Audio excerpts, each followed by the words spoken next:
Hey there, how's it going? First of all, let me say thank you so much for ordering these plans and watching my videos and supporting the channel.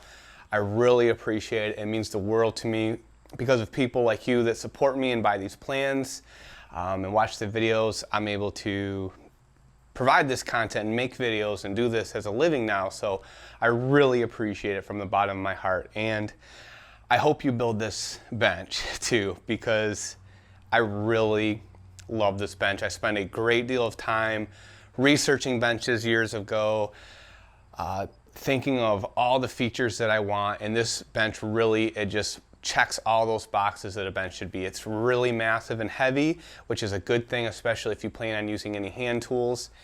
It's got that thick top so you can use hold fast. There's some awesome, amazing, like century-old traditional work holding methods that are just still not beat with all today's modern technology. Like I'm seeing like vacuum pods out there, suction pods, all sorts of different toggle clamps and clamping things and T-track things. None of that beats this old technology that's super simple and super quick. And that's kind of one of the most important things of a workbench. You want it to be able to accomplish all your work holding tasks, but you also want it to be able to do it really quickly. You also don't want the bench to be incredibly difficult or complicated to make. So someone even getting into woodworking, this should be one of your first projects. And this bench, it's relatively simple to make. There are some challenges, you need to take your time. And if you're new to woodworking though, it's gonna teach you a ton. It's pretty forgiving, it's not like a fine piece of furniture where you need and you want all your joinery to look spectacular. You can get away with a little bit of sloppiness because of glue and because of the drawboard mortise and tenons and things like that. So it's a great build all the way around. It's going to accomplish all your work holding. It's going to accomplish them quickly, and it gives you a ton of different options and features that you just can't beat. So I hope you build the bench. I'm going to go around and I'm going to show you the different features now. I'm going to show you some of the things that I changed from my original bench, and then I'll let you dive into all the in-depth tutorial stuff. And if you ever have any questions along the way, make sure you look at the plans and watch the videos. But if there's something that I've missed and something you can't figure out on your own, shoot me an email. I'll definitely do the best I can to help answer those questions for you and help you get through this build. I really hope you build these benches. They're awesome, and it's going to make woodworking a pleasure. So I'll start walking you around now. Okay, so the first feature of this bench that I want to talk about real quick is the fact that I designed it so that it can be made out of dimensional lumber as well. So each of these boards, I decided to make it out of 6/4 rough sawn. If you're not familiar with kind of hardware or hardwood lumber lingo, they usually go by quarter. So if you buy a 1-inch thick rough sawn piece of wood, it's going to be 4/4. 4/4 equal an inch, you know that. So then there's 6/4 and 8/4 and 12/4 and all that kind of stuff. But I decided to go with 6/4, and you can kind of see, because that's really close. That's 1.5 inches, and that's a full 1.5 inches. And so that people could make this with dimensional lumber if they don't have a good hardwood dealer or they can't afford hardwood. I wanted you guys to be able to make this out of dimensional lumber. My first bench, I made the bottom and kind of this sub base. You can see the base is actually made of two different parts here. So focus. The bottom is southern yellow pine, and then I put hardwood maple on the top. I'll get into that a little bit later. But don't be fooled. Southern yellow pine and Douglas fir are both incredibly good workbench materials. So, don't be discouraged or don't think you need to make it out of hard maple. I had the opportunity to make this out of maple, and I went with it because I think it looks beautiful and it's really, really nice. And it is harder and stronger and a little heavier. But southern yellow pine has a ton of great quality, so does Douglas fir.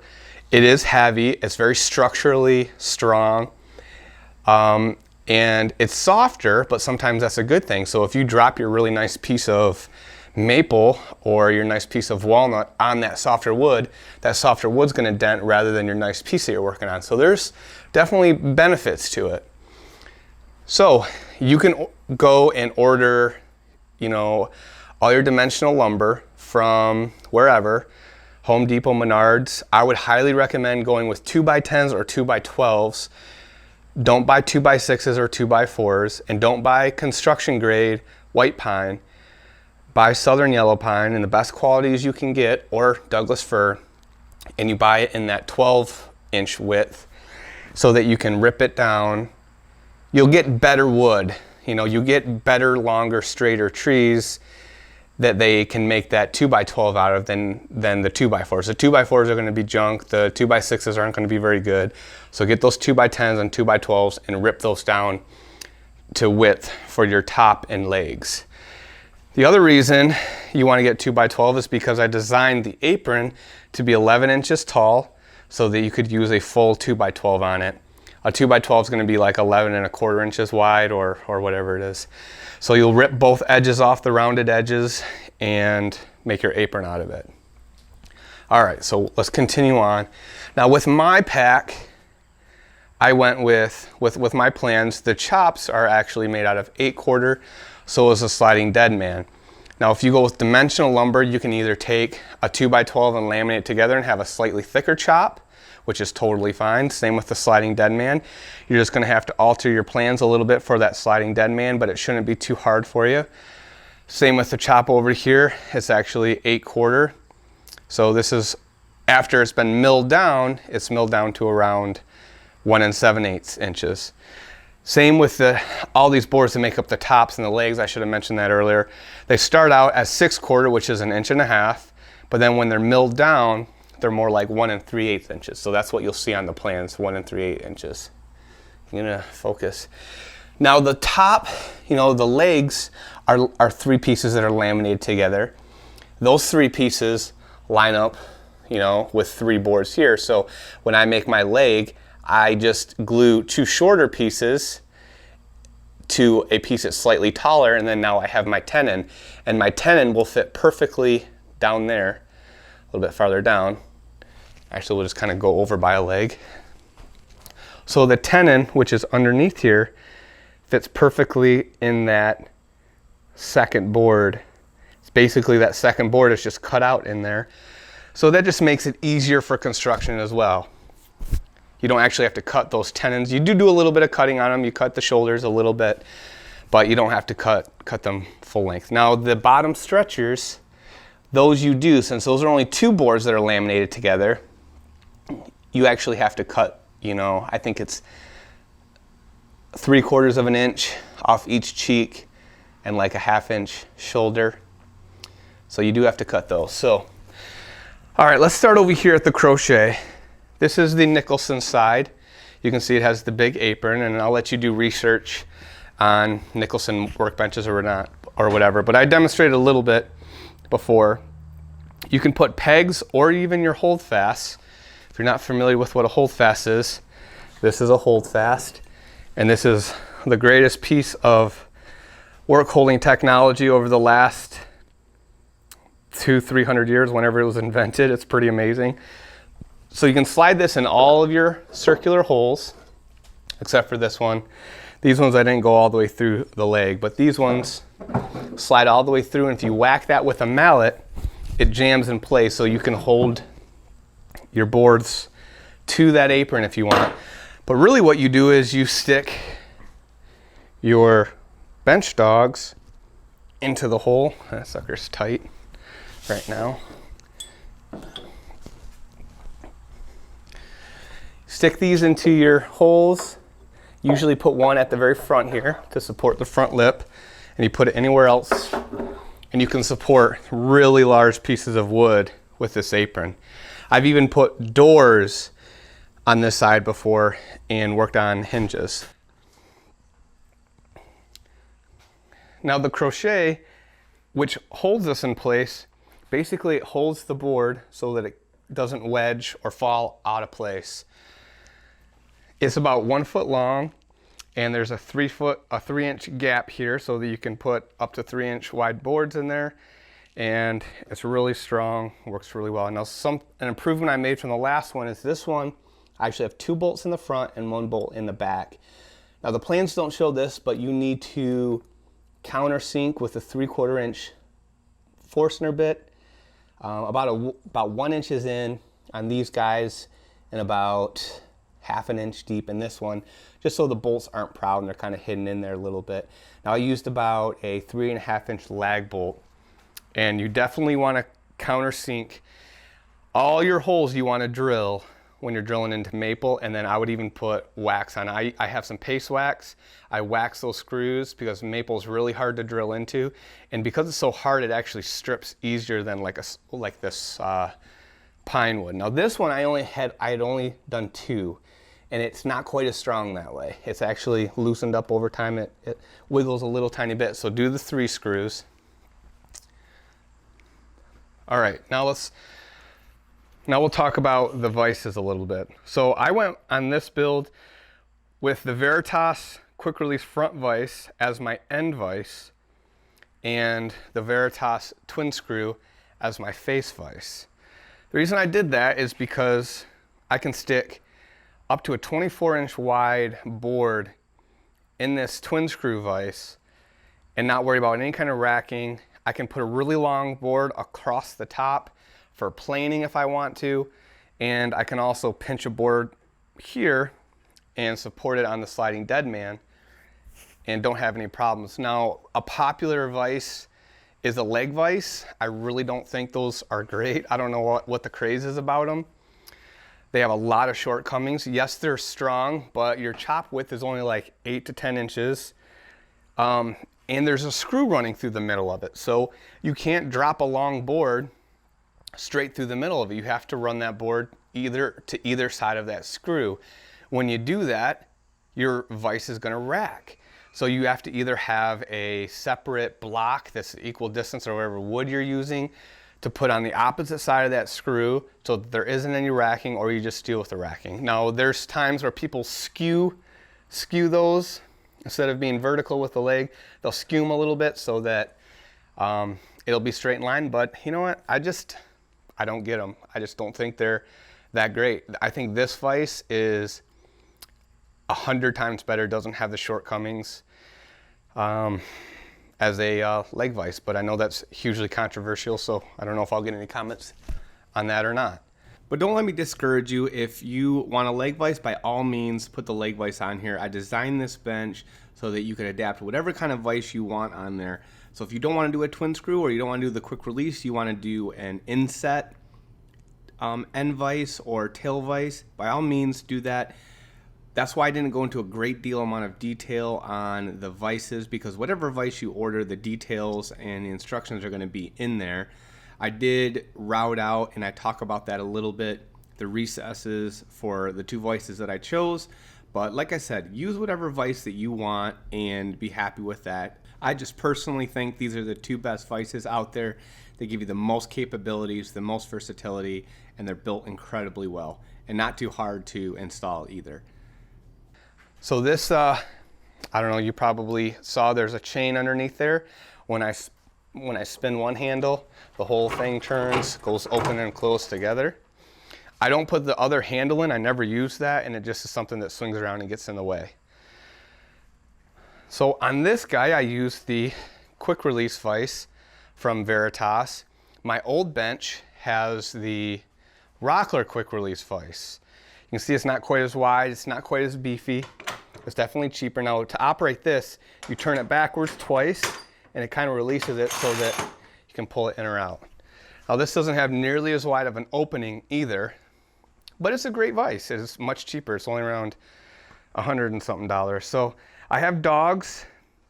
These are called Prairie Dogs by Veritas. They're really cool. I have them in the other vise too.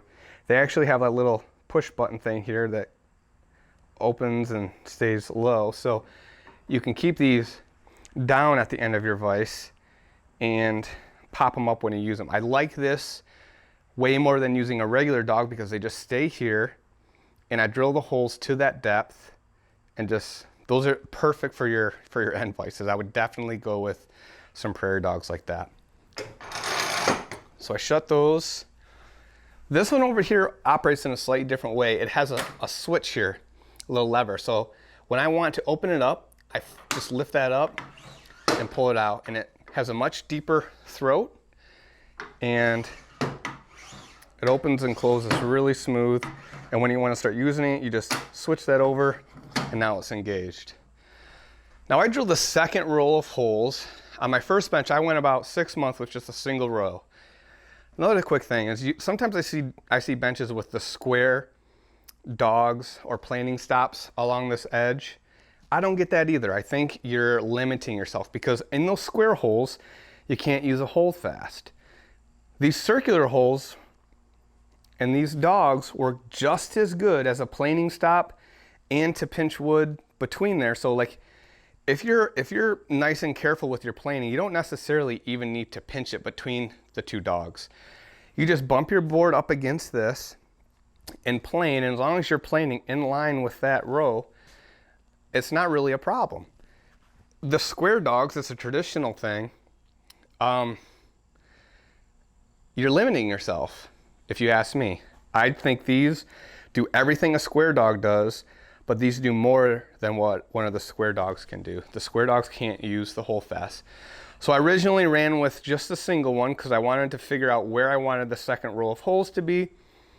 After using it for a while, I determined I didn't need it all the way across or straight down the middle. I wanted it kind of, you know, you can see it's about a third of the way across, because when I have my holdfast in here, my holdfast can reach to this side and reach about halfway between this one. So if I put a holdfast in one of these holes, it can reach to about this point. And then on this side, it reaches pretty close to the other side. Now this bench is wider than that bench. On that bench, it totally accomplishes, you know, all the way across. But I rarely need to hold anything over on this side of the bench all the way to the edge. So that's the perfect alignment. I added the second prairie dog here because every once in a while, I'll have a wide enough board where I want to pinch it between these two and two dogs. But 90% of the time, I'm pinching material between just this one prairie dog and just one dog there. Now over the leg, I have another prairie dog, because you can't drill all the way through in the leg here to utilize these regular bench dogs, or, you know, a holdfast. So you just pretty much know that you're not going to be using a holdfast there. And that's fine with me. I mean, I've never really ran into a problem where I needed it right there and couldn't adjust my work. So I have a prairie dog there, and I just leave it there. So it stays permanently there. And I'm going to order a couple for down here where there's two holdfast holes that line up there. I don't have prairie dogs in this chop. You could definitely add them. I just have never felt like I've ever needed them, and just haven't gotten around to doing it. Maybe if I added them, I would use them, but I haven't felt like I've needed to. All right, so let's talk about the sliding dead man a little bit here. So in a lot of traditional benches, along the bottom, the sliding dead man has a triangular piece. And I think the idea is that dust and debris won't settle on it. And then there is a triangular piece cut into the bottom of the sliding dead man. Well, that's, you know, significantly more challenging to create than doing just a square piece. And I just really don't see the benefits over it than using kind of a square piece like this. I did it on my other bench to try it out, and I had no problems with it whatsoever. And so I went with it again. And I also think I have another solution that's better than those triangular pieces. Now, traditionally on those benches, with the triangular pieces on the bottom, it's all one piece, and that's what I did originally. I just glued down this bottom runner here. And what you have to do is you have to have a big enough gap here so that you can lift, you can push up, and then give enough clearance to slide out the bottom and drop this thing out of place. Now, because you have to do that, you have this much gap at the top that allows your your sliding dead man to, when you're pushing it, it allows it to shift over because there's that much more room. And that, you know, when I'm sliding this thing around a lot, it kind of jams into place, just like it's doing there. So you have to like really take your time, grab it kind of low towards the bottom and slide it. That's not that big of a deal. It's something I adapted to, but something that I could improve on. Another reason it does that is because that one's a little narrow. the wider it is, the less chance it's going to have to kind of tilt and jam in place. Now on this new one, what I've done is on this bottom rail, and you'll see in the plans, I have a separate piece here. And this one I screwed the whole thing in rather than gluing it, because that way I can replace it at any time. If it ever gets damaged, I can replace that piece. But what I do is I screw this in. That way, this piece can be out of the way, and I can lift this sliding dead man in, and you can see now I only have a little tiny gap up here, less than 1/4 of an inch. And I also went with a wider chop. Now this won't jam in place now. Even if I try to, it won't jam in place. So it's a much better design that way. It slides really, really easily. There's no worry about it jamming into place, nothing at all. So it slides much freer. So that's a better feature, a better design this time around. And if you ever need to take the sliding dead man out, you just unscrew those, take that out and slide it out. Now another thing. So in the plans, this groove underneath here is 3/4 inches, and the top of this is calling for it to be 3/4 inches. There. Obviously, that's not going to work. So what you need to do is, when you cut this piece, make it like a 1/16 shy of 3/4 inches. Up here, the tongue that goes into this groove up here. So take a shoulder plane, or when you're cutting it on a router or cutting on a table saw, you'll want to shave that just a little bit thin so that it actually has a little bit of room in there. Another thing is the back end of it. I'll show you on the other one, since this one's a lot easier to get out. I don't have to unscrew anything. To get that thing to slide in there, to make that first initial turn in there, you actually have to round this back corner a little bit. And you can kind of see it on there. So you'll need to do that to the sliding dead man as well. Also on the bottom of these sliding dead man, you want to make this piece here just a hair taller than the depth of that dado or groove. That way this piece is running on top of here and the bottom of this isn't touching. You want this to be your friction point, and you can add wax to this. I added some candle wax to this and some wax to this to help it slide better. So I would recommend doing that, and you need to make either this part a little bit taller, or you need to make, the depth of that guy a little bit shallower, so that these 2 points right here are the ones making contact. All right, let's see. What else?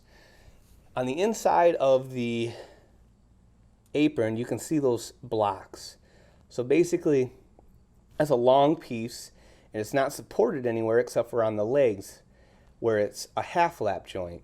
On my previous bench, I didn't screw it to the legs. I just used a bunch of those.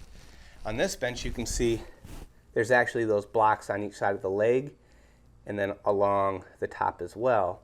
And I didn't screw it to the front of the leg. On this one, I just went ahead and screwed it right to the front of the leg with some like 2 or 3 inch long screws, like pan head screws that I countersunk a little bit so that they're not proud. And that'll hold it to the leg just fine. But being such a long board like that, it would, if it didn't have any support in the back, it'd kind of be springy right here in the middle. It would be springy, and it might not be perfectly straight, or it might warp with the season. So like the ends might be, warp in or out. So you can use those blocks to kind of straighten it up and shore it up. On this one, I just did 2 blocks in the middle, 1 block on each end, and it works perfect.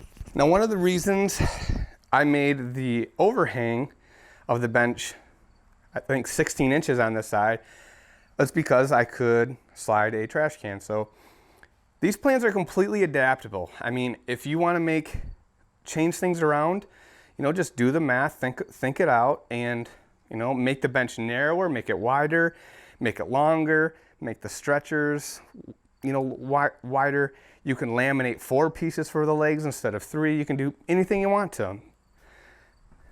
All right, so something I did differently for the bottom on this one. That one over there, I just used a piece of plywood. This one, I used some pine slats. Thought it looked a little bit nicer, and it was kind of more of a traditional approach, so that's what I went with this time. I'm planning on making a series of cabinets to go underneath there, and I'll probably offer plans for those when the time comes so that I can store chisels and things. Now, you need to consider that you need to have if you make any cabinets, they need to be like down far enough so that when you stick your holdfast in and drop it into place, they're not going to be touching the cabinets. But it'll be a nice place to put tools, thin tools on top of that cabinet, and you need to make it so that this doesn't get in the way. And on the back side, where you'll be using a holdfast as well, that the drawers don't come too far back where the holdfast would hit them. Now you can make the drawers full width on the bottom and then kind of a little bit narrower behind that apron and be just fine.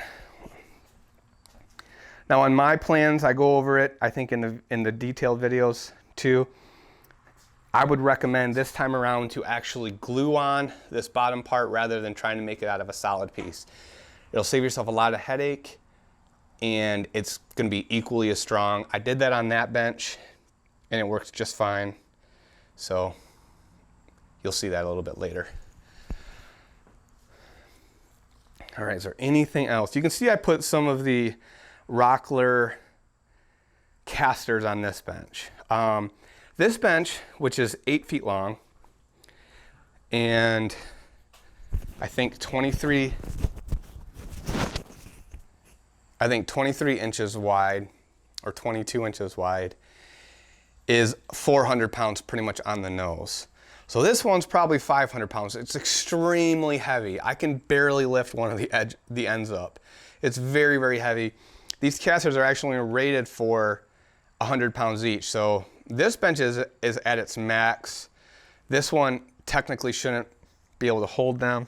I need to come up with some sort of caster system so I can move this thing from time to time. But this is a great size bench. It was a great size bench. I had the opportunity, I wanted to rebuild this bench, so I had the room in my shop. I decided to go a foot wider, or a foot longer, and I made the top a little bit wider as well. Okay, another thing about drilling the holes. On this bench, my holes came out much cleaner and nicer. On this bench, when I drilled them, I tried using a Forstner bit by hand. You'll see in the videos, I buy one of these straight drilling jigs this time around. It's actually kind of a piece of junk, but it did work. And I drilled down about, I would say maybe 1.5 inches, 2 inches is what I was able to get deep with the Forstner bit to get myself started on a nice hole, a nice smooth hole. And then I switched to this by hand because I had about 2 inches of guidance started and finished the cutoff with this guy. This auger bit is extremely aggressive, and I would not recommend using one of these for drilling your holes. It actually, oh, it's on this one. I don't know if you'll be able to see in there or not, but it really eats up that wood and tears that wood up. It didn't cause any problems as far as the holdfast working. The holdfast worked amazing in it, no problems, but it's definitely not as clean. And when you're looking at the bench in person, you can see the holes are much cleaner and nicer compared to these ones, which are really ragged. So I think that's about it. I think I covered everything that I wanted to share with you guys. I know it's a long video and you have a lot of information in the detailed videos. Again, thank you so much for supporting the channel and buying these plans. If you have any questions about any of these features or why I did something differently, feel free to email me. I might actually just get on the phone with you to explain rather than typing stuff up because it's a lot quicker. And as you can imagine, I'm very swamped and slammed with a lot of stuff trying to get content out and everything like that. So I guess one last thing. Originally with this bench, I got a good deal on that maple top. It was kind of a reject from a countertop, so I got it really cheap. So that's why I decided to add it to the pine base. Now I wouldn't recommend doing that. There's some challenges. There's some wood movement considerations you really have to think about, which I did, and I haven't run into any problems, but it's a lot of it. It's a big headache. So if I were to do that again, I would have just went straight southern yellow pine and not worried about having a maple top. All right. Thanks again, everyone. Good luck on the build. Take care.